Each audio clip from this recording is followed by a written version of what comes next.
करण्यात आली आहे। या झुरळ पार्टीला सरकार घाबरले। संजय राऊत, तुमच्यासारख्या महाविकास आघाडीच्या गिधाडांना हे सरकार घाबरलं नाही। ज्या गिधाडांनी कोविडच्या काळामध्ये मुंबईकरांच्या टाळूवरचं लोणी खाल्लं, अशा गिधाडांना सरकार घाबरलं नाही, तर या झुरळांना घाबरण्याचं काही कारण नाही। असे कितीही झुरळ वाढले तरी देशभक्तीचं हिट मारल्यानंतर या झुरळांची अवस्था काय होईल हे जनता बघणार आहे। या झुरळांची कशी बंदोबस्त करायचा, या झुरळांची अडचण कशी दूर करायची हे आमच्या घरातल्या प्रत्येक माता भगिनीला माहीत असतं। कारण घरामध्ये किचनमध्ये सातत्यानं झुरळ येत असतात आणि माता भगिनी या झुरळाचा बंदोबस्त वेळोवेळी करत असतात। त्यामुळे आमच्याकडे देशभक्तीचं हिट आहे आणि या देशभक्तीच्या हिटच्या माध्यमातून या झुरळाचा निश्चितपणे बंदोबस्त केला जाईल। जाणीवपूर्वक काही लोक या देशातल्या जेनझीला बदनाम करण्यासाठी, तरुणाईला बदनाम करण्यासाठी अशा पद्धतीची षडयंत्र वापरतात। परंतु संजय राऊतांनी लक्षात घ्यावं, तुमच्यासारख्या गिधाडांना, तुमच्यासारख्या लोकांना या महाराष्ट्रातल्या जनतेनं पुरून उरलेलं आहे। या देशातल्या जनतेनं तुमच्यासारख्या गिधाडांना घरी बसवलंय। त्यामुळे या झुरळांचा देखील योग्य वेळी समाचार घेण्याचं काम या देशातील जनता निश्चितपणे करेल।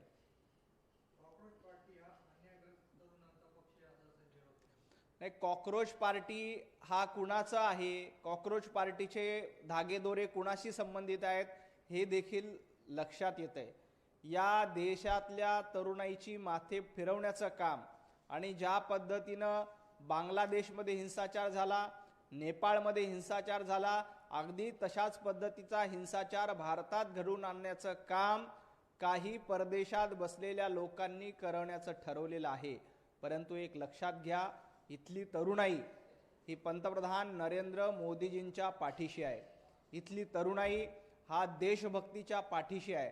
त्यामुळं अशा पद्धतीचे माथे भडकवण्याचे प्रयत्न कुणी कितीही केले तरीही त्याच्यामध्ये कुणीही यशस्वी होणार नाही। आणि संजय राऊत यांच्यासारखे गिधाडी वृत्तीचे लोक तर यात कधीही यशस्वी होणार नाहीत, हे संजय राऊतांनी देखील लक्षात ठेवलं पाहिजे। संभाजीनगर येथे आमदार प्रसाद लाड यांना कोणीतरी धमकी दिली। संजय राऊत म्हणाले, भाजपचे गुंड आम्हाला रोजच धमक्या देतात, आम्ही त्याला घाबरतो का? तुम्हाला एक धमकी आली तर तुम्हाला घाम फुटला। संजय राऊत, घाम तुम्हाला फुटलाय।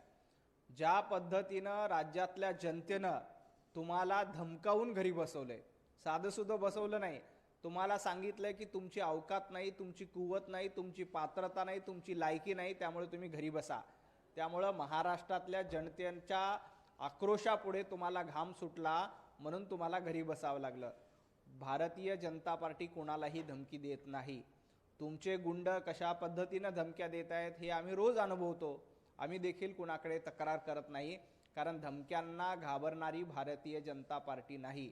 भारतीय जनता पार्टीचे 2 खासदार होते तेव्हा देखील आम्ही घाबरलो नाही आणि आज 240 खासदार आहेत तरी आम्ही घाबरत नाही, कारण आम्ही जनतेची सेवा करतो। तुम्ही फक्त मेवा खाता आणि मेवा खाणाऱ्यांना धमकी दिली जाते, सेवा करणाऱ्याला नाही। त्यामुळं अशा धमक्यांना आम्ही कधीही भीक घालत नाही, हे संजय राऊतांनी लक्षात घेतलं पाहिजे।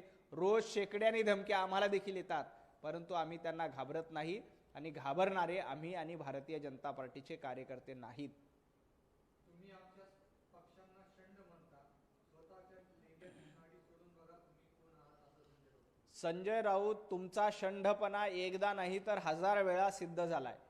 याच्या आधी देखील मी तुम्हाला सांगितलं होतं की तुमची वैचारिक सुंता झाली आहे। तुम्ही मतासाठी शंढपणा करता आणि मतासाठी दाढ्या कुरवळता।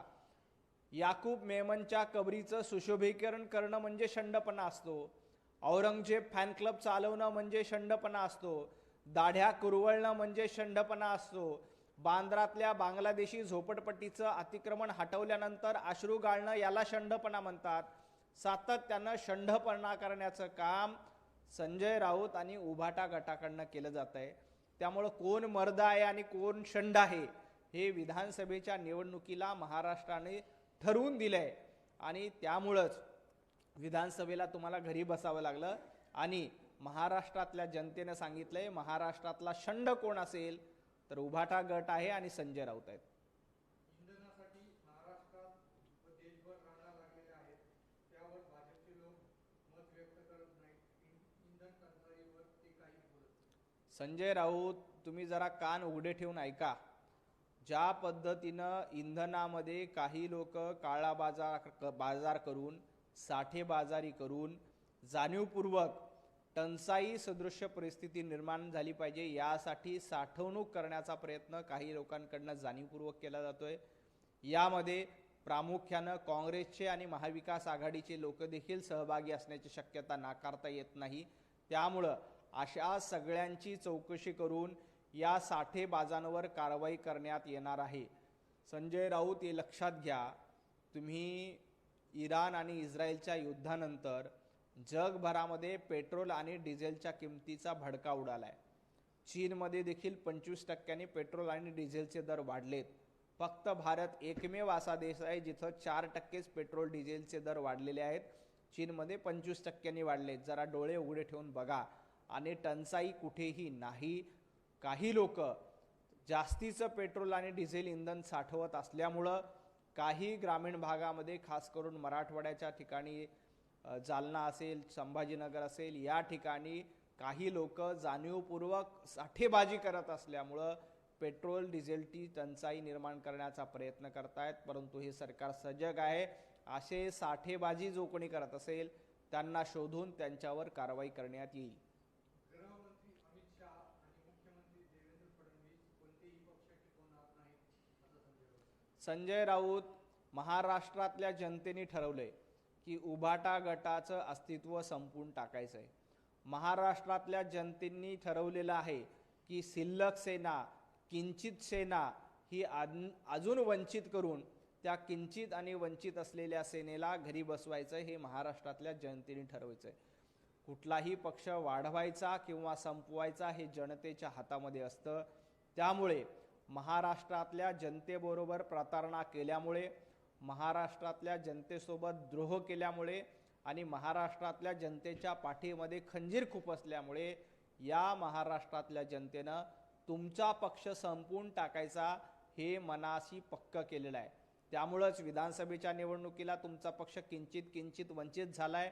महापालिकेच्या निवडणुकीला तुमची दारुण अवस्था झाली.